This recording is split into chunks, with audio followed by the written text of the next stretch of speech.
itu aku berjumpa dengannya. Aku ingat dia menunjukkan pukul 11 malam saat aku tak sengaja bertemu dengan perempuan itu di depan toko buku tua yang sudah tutup. Hujan yang tiba-tiba turun dalam perjalanan pulang membuatku terpaksa berteduh di teras toko itu. Aku dan dia berteduh menunggu hujan yang tak kunjung reda. Hampir setengah jam berlalu dan hujan semakin deras. Rasanya aku ingin berlari saja. Masa bodoh kebasahan. Tapi sayangnya aku sedang membawa barang-barang yang tidak boleh terkena air. Laptop, buku, handphone, dan rokok. Tapi perempuan yang berteduh di sebelahku sudah basah kuyup. Kenapa dia tak melanjutkan perjalanannya saja jika sudah terlanjur basah? Kulihat ada motor metik terparkir persis di depannya. Dia berdiri menunduk dan menggigil, dan wajahnya tersamar oleh rambutnya yang basah.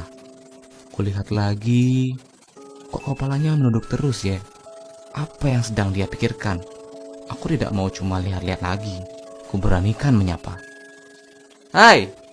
Aku berteriak karena derasnya suara hujan meredam suaraku. Lalu, dia melirikku dengan wajah yang sedih. Sepertinya dari tadi dia menangis dan ada yang aneh dengan kaos putih lengan panjang yang dia pakai. Ada noda darah, sedikit pudar oleh air hujan, tapi aku yakin noda merah itu adalah darah. Kamu kenapa? Jatuh dari motor? Kudekati dia dengan niat bertanya tentang apa yang telah terjadi padanya. Tapi dia langsung menolak menjawab. Dia menyuruhku menjauh. Aku cuma mau bantu, ucapku dengan nada yang iba. Jangan mendekat! Teriakannya diiringi suara petir yang menggelegar. Sini, aku lihat. Gak usah takut. Aku seorang dokter. Aku berbohong. Aku cuma seorang akuntan. Sudah kebiasaanku berbohong pada setiap perempuan. Tapi kemudian dia menjinak dan mau kudekati. Kulihat wajahnya ada luka memar, seperti habis dipukul. Sayang banget wajah cantiknya itu. Singkat cerita, aku dan dia berbincang di balik hujan deras yang tidak berhenti walau hampir 1 jam. Dia bilang, dia habis berkelahi dengan pacarnya. Dia dipukuli habis-habisan oleh pacarnya karena hal yang sangat sepele. Pacarnya ketahuan selingkuh. Lalu dia minta penjelasan, tapi dia malah dipukuli. Kasihan banget kamu. Kalau aku saudara kamu, pasti kubunuh dia. Teriakku lantang bak jagoan. Tiba-tiba dia tersenyum melihat dan berkata, Udah, dia udah mati. Sudah apanya? Aku bertanya lagi, penasaran karena aku pikir aku salah dengar. Dia sudah mati. Aku yang bunuh. Kamu gak perlu bantu bunuh dia. Wah, ini perempuan kayaknya jatuh stres karena pacarnya, pikirku dalam hati. Tiba-tiba dia beranjak, mengeluarkan kunci dari sakunya dan membuka jok motor pantiknya itu. Lalu, aku kaget bukan kepalang. Dia mengeluarkan sesuatu dari dalam jok motor. Dijambaknya sepotong kepala manusia yang berlumuran darah lalu ditunjukkan kepadaku. Tolong bantu aku membuang kepala ini ke laut. Masih ada sisa bagian tubuh lainnya di rumahku. Tolong aku. Kalimat yang diucapkannya benar-benar horor dan membuatku ketakutan. Tanpa pikir panjang, persetan dengan hujan, persetan dengan barang-barang bawaanku.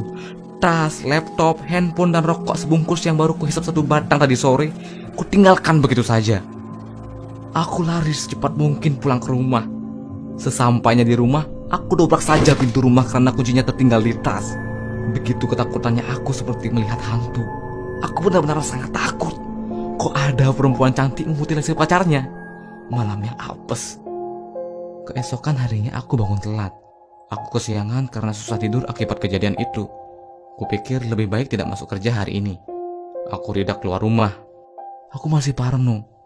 Main game seharian mungkin bisa bikin pikiran tenang. Sampai petang tiba, sewaktu aku asik main game, terdengar suara seseorang mengetuk pintu. Paket! Teriak seorang di balik pintu. Seorang kurir memberiku sebuah kotak yang entah isinya apa dan siapa yang mengirimnya. Kulihat nama si pengirimnya, Nurmala. Wah, cewek nih yang ngirim. Tapi siapa dia? Isi kotak ini apa ya? Tanyaku dalam hati. Alangkah kagetnya begitu kubuka kotak itu. Isinya adalah tas, laptop, handphone, dan rokok yang kutinggal di toko itu kemarin malam. Sial, perempuan itu yang mengirimnya. Dia tahu alamat rumahku. Gumamku ketakutan. Paket! Teriak seseorang lagi dari luar. Ada kurir lagi nih yang kedua. Waktu kubuka, ternyata kurirnya perempuan. Dia memberikanku sebuah kotak lagi. Kemudian, aku lihat si kurir perempuan ini langsung pergi, tanpa berkata apapun. Wajahnya tidak kelihatan. Dia tertunduk dan memakai topi. Wah, jangan-jangan... Perlahan kulihat kotak itu. Ukurannya lebih besar dari kotak yang pertama. Saat kubuka, ternyata isinya adalah potongan tangan, kaki, badan, dan usus yang berserakan darah di dalam kotak. Terselip secari kertas di dalamnya yang bertuliskan